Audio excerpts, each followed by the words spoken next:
तो दोस्तों, कैसे हैं आप सब? मेरा नाम अंजलि है।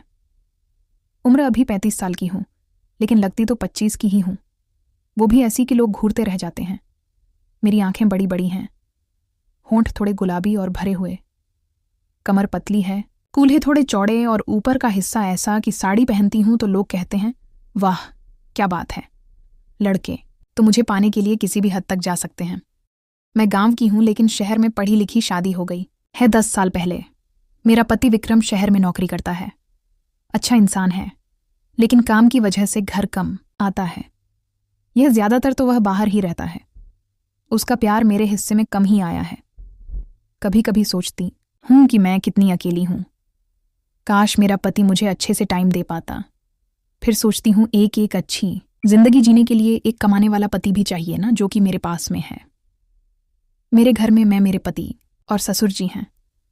मुझे भगवान ने कोई संतान नहीं दी। इसमें भगवान की क्या गलती, जब मेरे पति ही मुझे टाइम नहीं देते। चलो छोड़ो, मैं खुश हूं इतने ही परिवार में।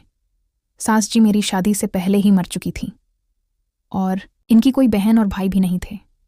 बिल्कुल छोटा सा परिवार था हमारा। मेरे ससुर जी घर के मालिक हैं। उम्र 70 के आसपास, लेकिन तंदुरुस्त ऐसे कि जवान लगते हैं। लंबे चौड़े, दाढ़ी थोड़ी सफ़ेद, लेकिन आंखों में वह चमक जो, खैर छोड़ो, मैं आज आपको अपनी एक कहानी सुनाती हूँ जो आपको बहुत पसंद आएगी। इसे आप पूरी सुनिएगा। तो बात उस दिन की है जब मैं पहली बार ससुराल आई थी। नहीं, शादी के बाद वाली नहीं, वो तो पुरानी हो गई। अरे मैं बताती हूँ ना, धीरे धीरे। शादी के बाद मैं और विक्रम अमृतपुर शहर में रहते थे, क्योंकि उनकी नौकरी शहर में थी। लेकिन एक दिन विक्रम ने कहा, अंजलि, गांव में बाबूजी अकेले हैं। माँ तो गुजर गई सालों पहले। तुम कुछ दिन उनके पास चली जाओ, क्योंकि मुझे काम के सिलसिले में डिपार्टमेंट ने 30 दिन के लिए दूसरे नगर में भेजा है और मैं कल ही जा रहा हूँ। उसके बाद मैं भी गांव में आ जाऊंगा, क्योंकि मैं थक जाऊंगा ड्यूटी से, और मैं पूरे 1 महीने के लिए ड्यूटी से छुट्टी भी ले लूंगा। फिर हम दोनों पापा जी के साथ पूरे महीने के लिए गांव में रहेंगे। मेरे पास कोई और रास्ता भी नहीं था। कुछ घंटों के लिए तो मैं अकेली रह सकती हूँ, लेकिन 1 महीने के लिए मुश्किल लग रहा था, क्योंकि कुछ ऐसे काम होते हो जो केवल मर्द ही कर सकते हैं, जैसे घर के काम, बाजार से कोई चीज़ लानी, घर का सामान, बैंक में जाना वगैरह, जो किसी और को नहीं कह सकते। मैंने हामी भरी, और दूसरी चीज़, मुझे गांव भी बहुत पसंद था। वो हवा, वो खेत और घर की वो पुरानी दीवारें। फिर मैं पैकिंग करके ट्रेन से गांव पहुंची। मेरे पति ने ससुर जी को पहले ही बता दिया था कि मैं महीने के लिए गांव आ रही हूँ और मुझे स्टेशन से ले जाए, और ससुर जी मुझे लेने आ गए। वो मुझे देखकर मुस्कुराए और बोले, बहू आ गई। सफ़र ठीक रहा। उनकी आवाज़ गहरी थी, ऐसी कि सुनकर थोड़ा सा कम भी हो जाती है, लेकिन अच्छे तरीके से मैंने कहा, जी पापा जी, बहुत अच्छा सफ़र था। मैंने साड़ी पहनी थी, लाल वाली, जो थोड़ी टाइट थी। उतरते वक्त बैग गिरने वाला था। ससुर जी ने झट से पकड़ा। उनका हाथ मेरी कमर को छू गया। थोड़ा सा मैं चौंक गई, लेकिन वो बोले, संभलो बहू, गिर जाती अभी तुम। मैंने मुस्कुराकर कहा, जी बाबूजी, शुक्रिया। वो हाथ, अरे ऐसा लगा जैसे जानबूझकर, लेकिन शायद गलती से। फिर हम गाड़ी में बैठे। गांव की सड़क पर रास्ते में वो बातें करने लगे। बहू, तुम बताओ कैसी हो, और मेरा बेटा कैसा है? मैंने कहा, सब बढ़िया। पापा जी आप बताओ कैसे हैं? उन्होंने कहा, बेटी मैं भी ठीक ही, लेकिन कोई और भी साथ होता तो अच्छा होता, लेकिन अब तुम आ गई हो, सब ठीक हो जाएगा। मैंने कहा, जी मैं सब संभाल लूंगी। वो हंसे, हाँ तुम्हारी तरह। जवान बहू हो तो घर रोशन हो जाता है। ये शायद तारीफ थी। घर पहुंचे तो शाम हो गई थी। घर पुराना था, बड़ा सा आंगन, ऊपर कमरे, ससुर जी का कमरा नीचे, मेरा ऊपर। मैंने सामान रखा, नहाकर फ्रेश हुई, साड़ी बदलकर एक हल्की वाली पहनी जो थोड़ी पारदर्शी थी, लेकिन गांव में क्या फर्क पड़ता। नीचे आई तो ससुर जी चाय बना रहे थे। बहू चाय पी लो। मैं बैठ गई। वो मेरे पास कुर्सी खींचकर बैठे। चाय देते वक्त उनका हाथ मेरे हाथ से टकराया, गर्म चाय की तरह गर्म हाथ। मैंने कहा, बाबूजी आप क्यों परेशान हो रहे? मैं बना लेती। वो बोले, नहीं बहू, तुम थकी हो, मैं संभाल लूंगा। रात को क्या बनाओगी? रात को मैंने सोचा खाना की बात कर रहे होंगे। जो आप कहो, मैंने कहा। वो मुस्कुराए, बहू तुम्हारी मर्जी, मैं तो जो तुम परोसो खा लूंगा। मैंने हंस दिया। फिर हम बातें करने लगे गांव की, खेतों की। वो बताने लगे, बहू हमारे खेत में इस बार फसल अच्छी है, लेकिन मजदूर कम है। तुम कभी आना देखना। मैंने कहा, जी क्यों नहीं। रात का खाना मैंने बनाया। रोटी सब्जी दाल खाते वक्त वो मेरी तारीफ करने लगे। बहू, तुम्हारे हाथों में जादू है, इतना स्वादिष्ट, मैं तो रोज खाना चाहूंगा। खाने के बाद वो बोले, बहू थक गई हो, सो जाओ, लेकिन अगर नींद ना आए तो नीचे आ जाना, मैं जागता रहता हूं। मैं ऊपर चली गई, रात भर सोचती रही। ससुर जी अकेले हैं, शायद कंपनी चाहते हैं। अगले दिन मैं सुबह उठी और नहाई। नीचे आई तो ससुर जी योगा कर रहे थे, शर्टलेस, सिर्फ लुंगी में। उनका बदन मजबूत, पसीना चमक रहा। मैं रुक गई। वो मुड़कर बोले, बहू आओ, तुम भी करो, शरीर फिट रहेगा। मैंने कहा, जी मैं चाय बनाती हूं। लेकिन वो बोले, नहीं आओ, मैं सिखाता हूं।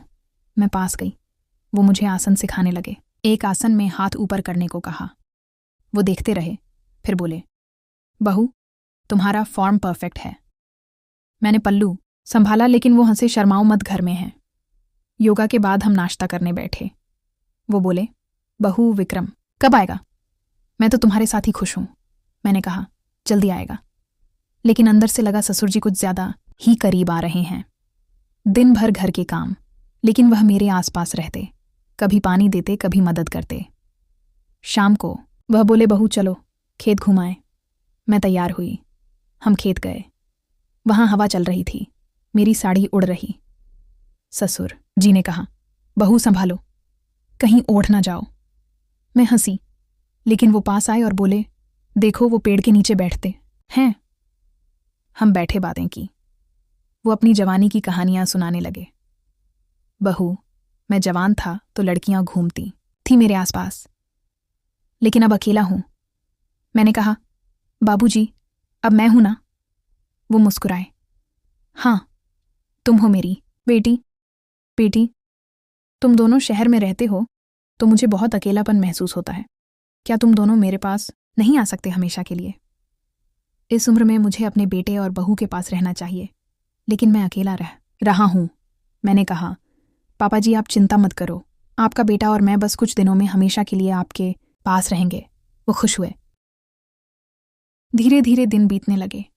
हर रोज ससुर जी कुछ ना कुछ ऐसा कहते या करते जो मुझे सोचने पर मजबूर कर देते कि ये क्या हो रहा है। जैसे एक शाम मैं कपड़े धो रही थी, बाल गीले थे। वो आए, बहू बाल सुखा लो, मैं पंखा चला दूं।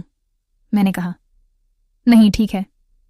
लेकिन वो पास आए, मेरे बालों को छूकर बोले, कितने मुलायम है जैसे रेशम। में चौंकी, लेकिन वो बोले, तुम्हारी माँ की तरह, माँ की तरह।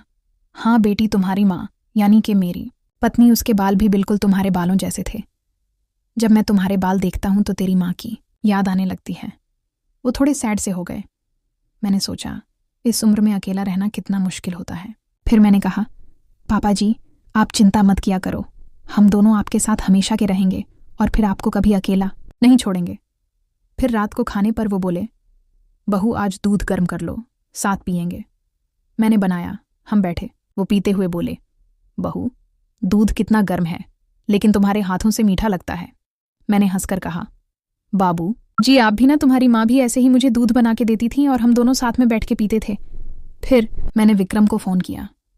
मैंने सोचा शायद विक्रम के साथ बात करेंगे तो अच्छा फील करेंगे, लेकिन वह बिजी था। ससुर जी हर रात कहते, बहू अगर डर लगे तो नीचे आ जाना, क्योंकि गांव में भूत वगैरह होते हैं। गांव में भूत प्रेत की कहानियां सुनी है ना तूने? फिर वो हंसे, अरे बेटी मैं मजाक कर रहा था, तुम बिल्कुल बिना डर के सो जाना। मैं ऊपर सोती लेकिन नींद कमाती थी। फिर एक दिन वो बोले, बहू आज मैं तुम्हें कुछ दिखाता हूं। मैंने पूछा, क्या? वो बोले, घर का पुराना राज। हम घर के पीछे वाले कमरे में गए जहां पुरानी चीजें रखी थीं। वो एक बॉक्स खोला, पुरानी किताबें। ये मेरी डायरी है जवानी की, पढ़ोगी?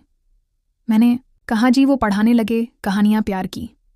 एक में लिखा था, उसकी आंखों में वो आग थी जो मैं शर्मा गई। वो बोले, बहू जीवन में सब कुछ है, तुम समझो समझो। लगा जैसे मुझे तैयार कर रहे हैं, लेकिन मैंने कहा, बाबूजी अच्छी हैं। शाम को वो बोले, बहू आज मालिश कर लो, थक गई हो। मालिश? मैंने कहा, नहीं। लेकिन वो बोले, मैं करता हूँ। पैरों की मैं मना नहीं कर पाई। वो मेरे पैर दबाने लगे, हाथ गर्म। बहू, तुम्हारे पैर कितने नरम हैं, मैंने कहा। बस बाबूजी। लेकिन वो जारी रखे और बातें करते। बहू, विक्रम भाग्यशाली है, तुम जैसी मिली। लेकिन मैं भी हूं, क्योंकि तुम जैसी मुझे बहू कम, बेटी ज्यादा मिली।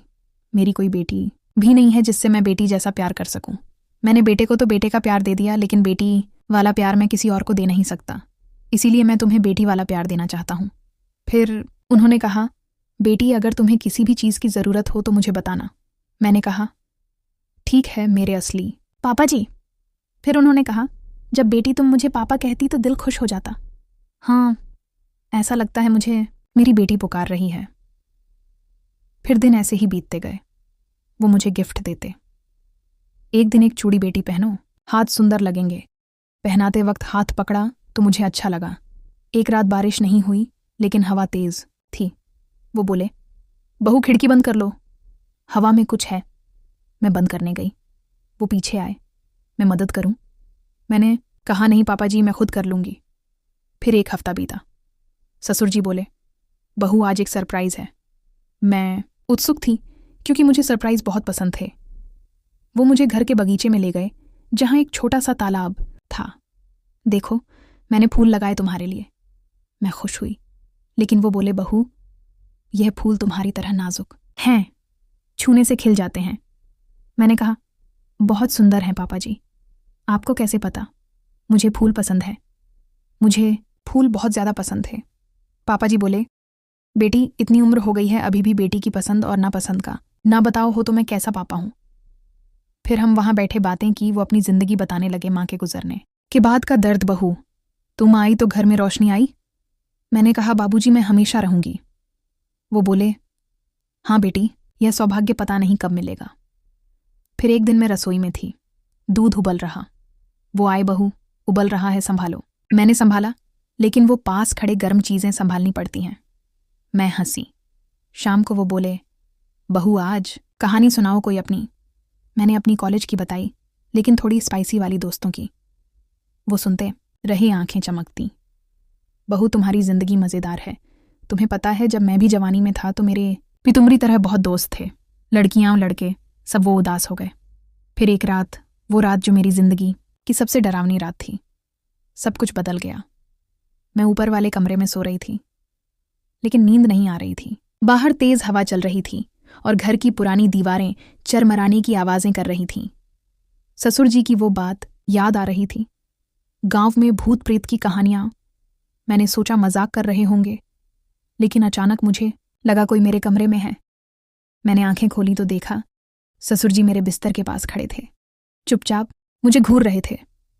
उनकी आंखें चमक रही थीं, लेकिन वो चमक अब डरावनी लग रही थी, जैसे कोई जानवी जानवर की।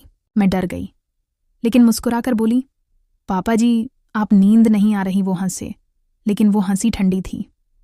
बेटी, आज वो राज बताता हूं जो मैंने छुपाया था। वो पास आए और मेरे बगल में बैठ गए।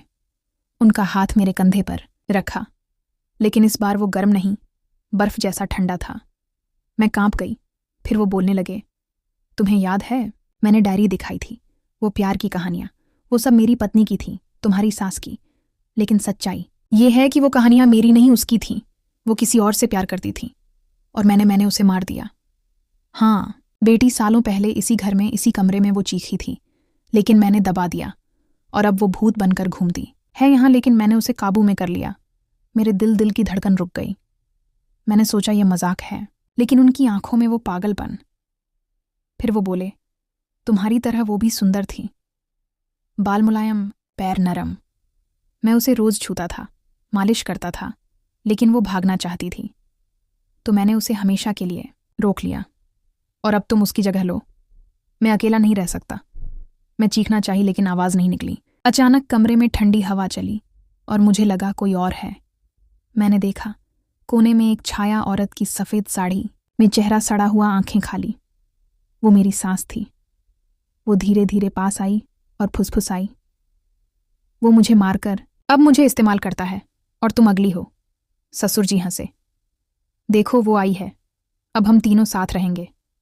मैं किसी तरह उठी, भागी नीचे, लेकिन दरवाज़ा बंद, बाहर बारिश शुरू हो गई, बिजली कड़की, और मैंने देखा ससुर जी की छाया लंबी हो रही थी, जैसे कोई राक्षस।